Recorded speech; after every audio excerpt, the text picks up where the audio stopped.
Orania se politieke strategie is een van konsentrasie. En baie belangrik is dat Afrikaners in 'n laagbevolkte gebied 'n meerderheid moet vorm.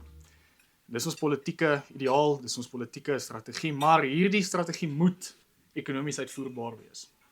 So daarom as ons streef na vryheid, dan beteken dit ons twee goed waarna ons moet voldoen. Die ene is ons moet bevolking groei en die ander is ons moet ekonomies ook kan groei. Want 'n politieke idee bly net 'n idee, maar as dit nie ekonomies uitvoerbaar is nie, dan gaan dit nooit tot stand kan kom nie. So binne hierdie konteks, soos wat Frans nou genoem het en wat ek nou genoem het wat die tema is, wil ek dit dan nou graag aanpak, maar ek wil nie die twee teenoor mekaar stel nie. Ek wil graag afsonderlik na elkeen kyk. Ekonomiese groei en die impak op bevolkingsgroei en bevolkingsgroei en die impak wat dit op ekonomiese groei het. En uit dit uit sal julle agterkom, daar is eintlik verskeie raakpunte rondom dit. So voor ek dan nou wegspring, ek dink is dit net goed om net 'n bietjie 'n definisie te gee van wat is ekonomiese groei en hoe ontstaan dit. So nou ekonomiese groei word breedweg verstaan wanneer die produksie van 'n land of 'n streek vermeerder en dit lei gewoonlik na meer werksgeleenthede, hoër salarisse wat gesamentlik mense se lewensstandaard verhoog. En hoe ekonomiese groei dan nou ontstaan is wanneer die inwoners van 'n streek met ekonomiese potensiaal, hulle talente, inisiatiewe, talente en vindingrykhede in 'n bemagtigende omgewing kan uitleef. So wat dit eintlik beteken is dat om produksie in 'n streek of 'n land te vermeerder, moet ons 'n bemagtigende omgewing skep. En hierdie bemagtigende omgewing kan breedweg verstaan word aan die voorwaardes waaraan 'n streek moet voldoen om entrepreneurs te bemagtig om ekonomiese geleenthede te ontsluit.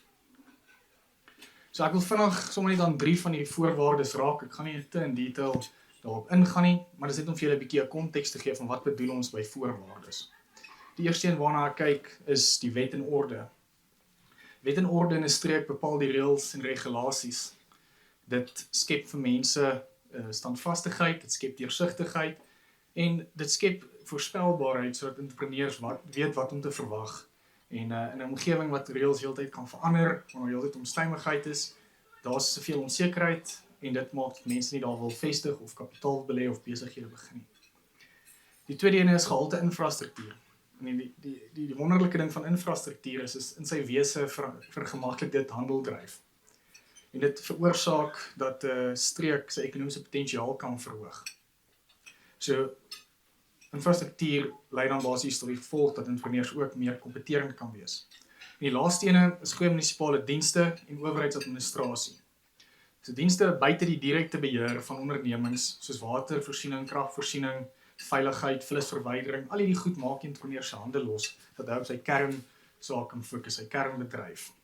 En goeie owerheidsadministrasie sorg vir min rompslomp, wat tyd spaar en aansoeke en so vergemaklik. So uit daai 3 kan jy basies gevoel kry van wat is nodig, wat moet 'n ou eers stel vir entrepreneurskap om te kan gedei.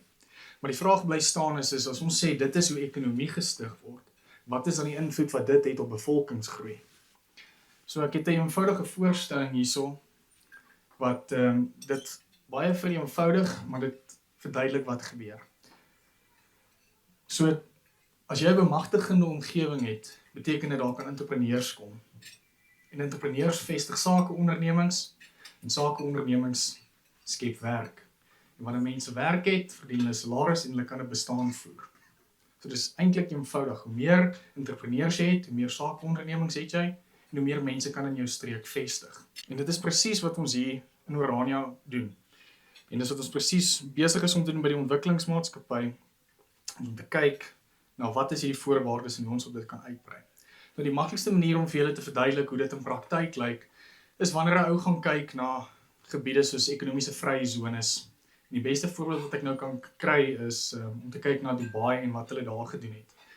Nou ek weet nie van julle wat hulle in Dubai was of gesien het hoe daar lyk nie, maar ja, mense sê Dubai het nie veel in gemeen met die planeet Aarde nie, maar dalk meer met die planeet Venus. Die sandduine strek verder as wat jou oog kan sien, die son is genadeloos en daar is geen rivier nie.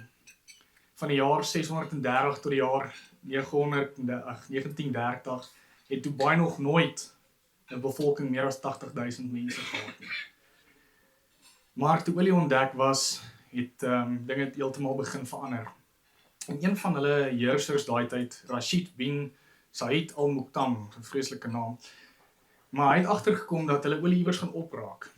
En in sy wysheid het hy agtergekom, maar okay, ons moet iets doen om meer ekonomiese aktiwiteit te skep. En hulle het verskeie plekke gaan identifiseer en hulle het dit ekonomiese vrye zones verklaar. En wat hulle in hierdie ekonomiese vrye zones gedoen het, is hulle het die Britse regstelsel ingestel, hulle het nuwe infrastruktuur geskep, kantore, nywerheidsgeboue en woonplekke ontwikkel. Hulle het ook effektiewe ondersteuningsdienste aan ondernemingsgebied. Basies, hulle het die voorwaardes gaan stel vir ekonomiese groei. Nou, een van hierdie zones is Jebel Ali Free Zone. Hy was in 1985 gestig en hy was oopgemaak met 'n skramele 19 maatskappye. Vandag, net bietjie meer as 40 jaar later, is daar meer as 11.000 ondernemings in hierdie streek. Daar werk omtrent 160.000 mense voltyds en hulle genereer omtrent $200 miljard se ekonomiese goedere wat nie olie verwant is nie. Dit maak omtrent 36% van Dubai se bruto binnelandse produk uit. Maar wat van die bevolking? Toe die sone gestig was daar skaars inwoners in daai streek. 'n Paar mense wat aan die infrastruktuur begin werk het. Maar vandag woon daar 530.000 mense in daai streek. En dit is basies die gevolg wat jy sien is. Die ouens het die voorwaardes gaan stel. Entrepreneurs kom investig. Hulle kon meer en meer besighede begin. Meer en meer mense kon daar kom bly. En so het hulle bevolking wat nou daar floreer in daai streek. So wat leer ons hier uit? Die regte omgewing lei tot baie ondernemings wat werk skep en dis groter bevolking. En in Morania is ons nemend besig om dieselfde voorwaardes te stel. En Frans de Klerk senior gaan later vir ons dit in meer detail bespreek. So ek gaan nie te veel verder daarin gaan nie. Maar soms gebeur dit ook dat wanneer 'n streek ekonomiese potensiaal ontsluit of wanneer hy ekonomies sterk opgaan, dan trek dit ook baie mense. En soms vlug mense na streke toe, maar hoe dit ook al sê is, soms gebeur dit dat daar baie mense na 'n plek toe vlok. So wat gebeur dan? Wat is die impak dan op die ekonomie? Of kom ek vra julle so? Wat gebeur as in die volgende jaar 3000 Afrikaners nou in Orania kom vestig?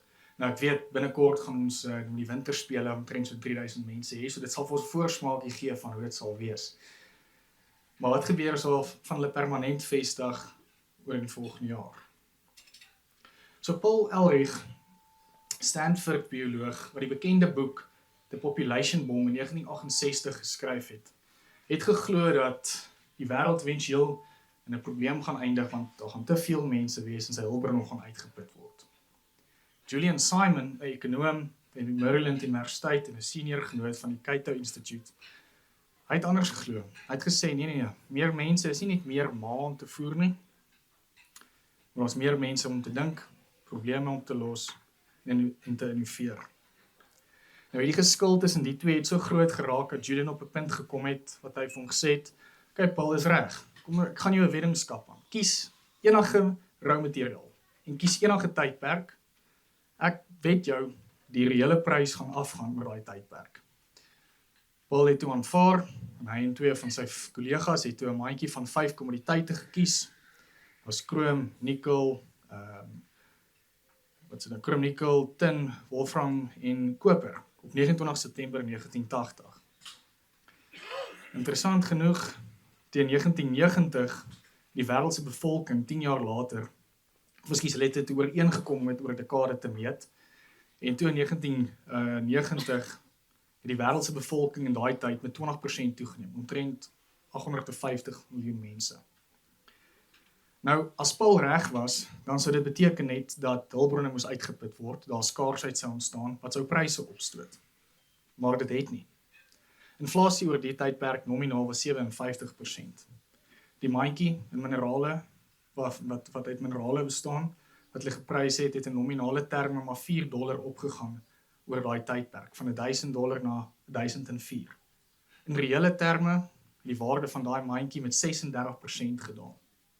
Nou soos julle kan raai, Paul het toe vir Julian die geld oorbetaal. So wat probeer ek sê uit hierdie storie uit? Julian het iets verstaan wat Paul nie verstaan het nie. Die belangrikste hulpbron is nie koper of enige kommoditeit nie. Die belangrikste hulpbron is die mens se godgegewe verstand. Mense is nie net verbruikers nie. Hulle is produsente van idees, skeppers van alternatiewe goedere en dienste, van nuwe tegnologieë en van hele nuwe vorme van welvaart.